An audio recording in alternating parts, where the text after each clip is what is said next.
Hey guys, how's it going? So say hello to the Samsung S95F OLED TV. Now, a bunch of you out there watching this video right now might already have feelings about this TV. But if you think you have feelings now, just wait until I get done with this video.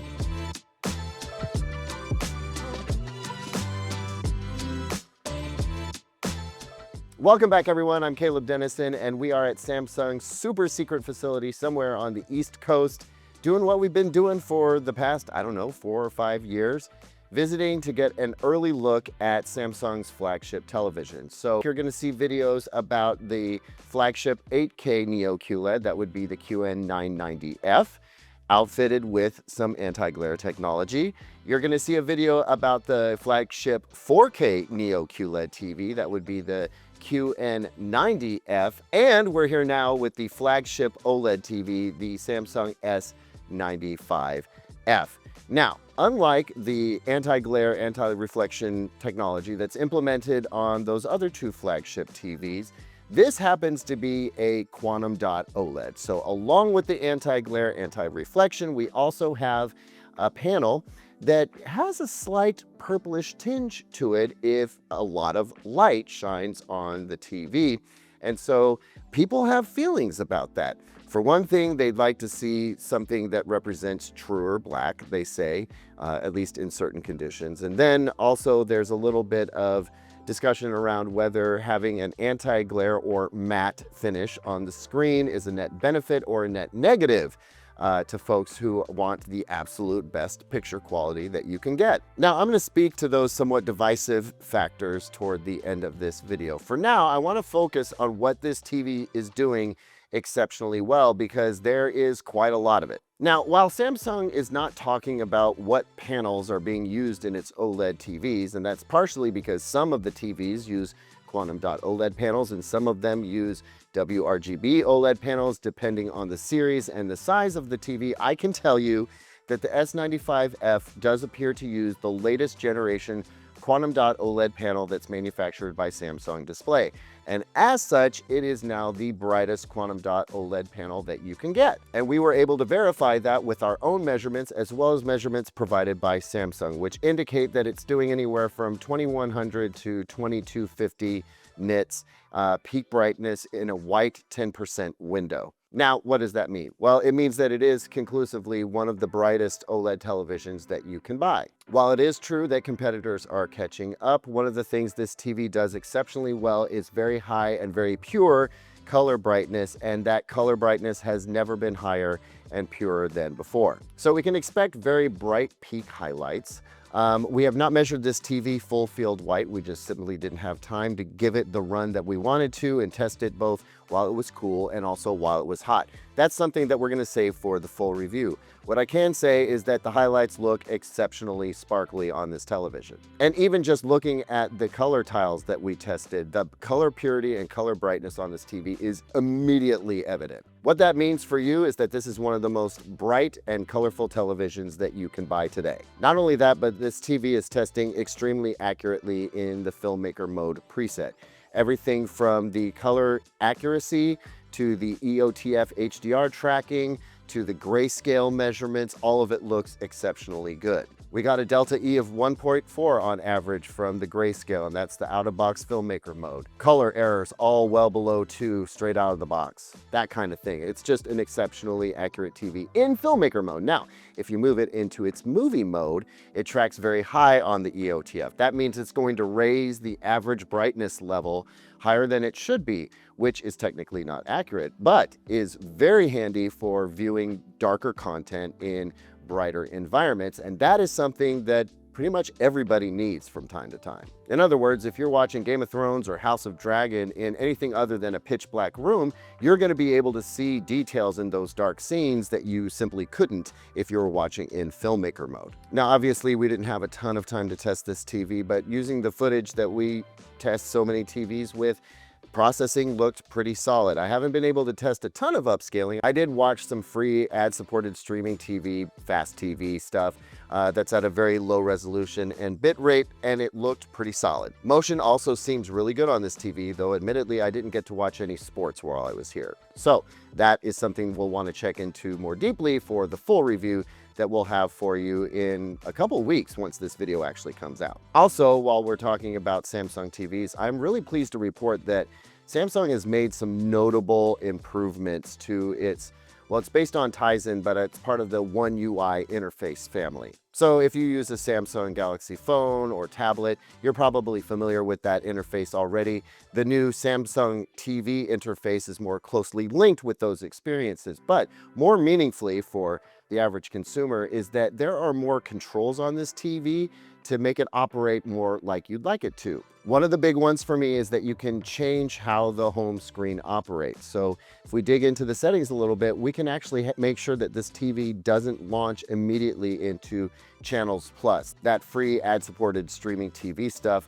In the past, when I turn on a Samsung TV, it's immediately blaring content at me, which I may not necessarily want. Maybe I just want to navigate to Netflix or Hulu or Disney Plus or whatever and not have content blasting at me like the old days when you turned on your TV, it was already on a channel. I kind of enjoyed getting away from that. I didn't want to have to go back to that. And now it's possible to alter the settings on the TV so that it behaves how you want it to behave. Of course, if you like that kind of experience, it is available. The important thing here is that it's now an option. Samsung has also loaded this TV with all kinds of AI features, and we're going to dig into exactly what that means, both in the full review and in a dedicated video about all of the AI stuff that Samsung is bringing to not just its TVs, but its entire electronics ecosystem, because it is expansive and it deserves its own explanation. Suffice it to say that this TV is absolutely loaded with all kinds of features, bells, whistles, security measures. It's an absolutely loaded TV, which is kind of what you would expect from Samsung these days, which is one of the reasons why you might want to choose a Samsung TV. With that in mind, though, we have to go back to the divisive topic of the anti-glare, anti-reflection treatment on this TV. Is it a net benefit or a net hurt? Well, guys, I maintain that entirely depends on what your use case scenario is and what your preferences are. Now, I've been accused of being a fanboy of this technology, and that's just not true. If I had a dark room and I was picking an OLED TV, I might not pick this particular one because I might want a glossier screen. But for a lot of folks who are not putting this in a dimly lit room, that anti-glare and anti-reflection technology, I think, is going to be a net benefit. Before I go on to explain why, let me remind you that, well, by the time this video comes out, you already know that Sony has a competitive Quantum Dot OLED TV that does not have this anti-glare, anti-reflection technology. And so if you really wanted a top-tier, high-performance Quantum Dot OLED TV, I suppose you could go get that new Sony Bravia 8 Mark II. You also know that LG has the G5 OLED, which is built on a new kind of WRGB OLED technology called 4-stack or tandem OLED that is able to put out extremely high brightness and extremely high color brightness. So if you wanted the glossy screen without the elevated black levels that come from the Quantum Dot OLED panel, which I would argue is not a major issue for most people, and I'll explain why, you have that option as well. Samsung, however, is betting that it is reaching a mass market with this TV that maybe some of those other manufacturers are not. And that's a good bet because Samsung is still the #1 selling TV brand in the United States. They're moving more units than anyone else. A lot of people are just going to buy a premium Samsung TV because they know they can count on it to be a really great TV. And they're not doing a ton of research to find out what is the best OLED TV. They just want to get a really great TV that they can feel comfortable with. And if they're putting it in a living room with windows and light pouring in, this anti-glare, anti-reflection technology is probably going to be a net benefit for them. Now, I and other press members have recently seen demonstrations by competing companies trying to kind of out the anti-glare and the QD OLED panel as having poor blacks under certain conditions. I can tell you that those demonstrations were not exactly fair. The light was positioned much lower and much closer to the Quantum Dot OLED TV, meant to exacerbate the issue. One thing I can tell you is in an environment like this, where we do have some light going on, even with the overhead lights on, which we're going to show you with the B-roll right now, the screen looks very black. Part of the reason that is because your eyes and your brain can be very accommodating. You can actually accept a higher black floor as perfect black as you start to accommodate it. We know this is how the human visual system works. Now, if you have a side-by-side comparison, you're easily going to be able to see that. But is it something that you're going to be cognizant of all the time? In most scenarios, the answer is no. However, in some scenarios, absolutely, you can totally see it.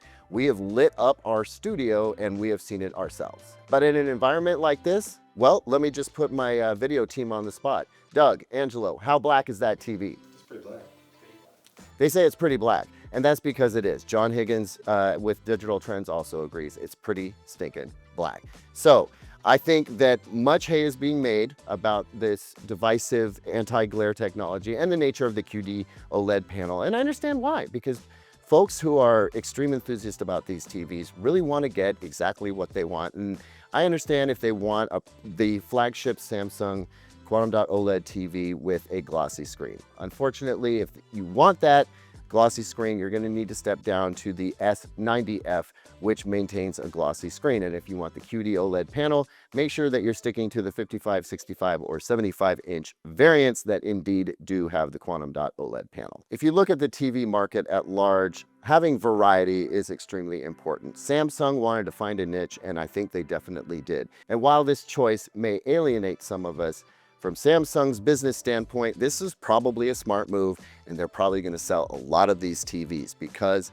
they look absolutely stellar, and they're going to look very good in showrooms where other TVs struggle to look as good unless they're in their most excruciating, vivid, or dynamic picture modes. By and large, I think this is an absolutely excellent TV, but some questions remain to be answered. Questions that can only be answered once I get it in, I put it through its paces, I do my thing, and then we want to look at some of the other touch points of this TV just to make sure that it's easy to use and user-friendly in general. Does it have any annoying quirks that we need to know about? I cannot wait to find out about that stuff when we do our full review, which I assure you should be very, very soon.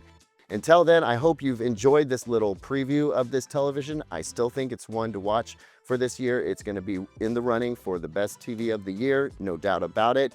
Let me know what you think in the comments. I suspect I know what some of those comments are that are coming. I can't wait to see them. Like, subscribe if you enjoyed this video and want to see more of it. I'll see you on the next one. And until then, here's 2 other videos I think you might like.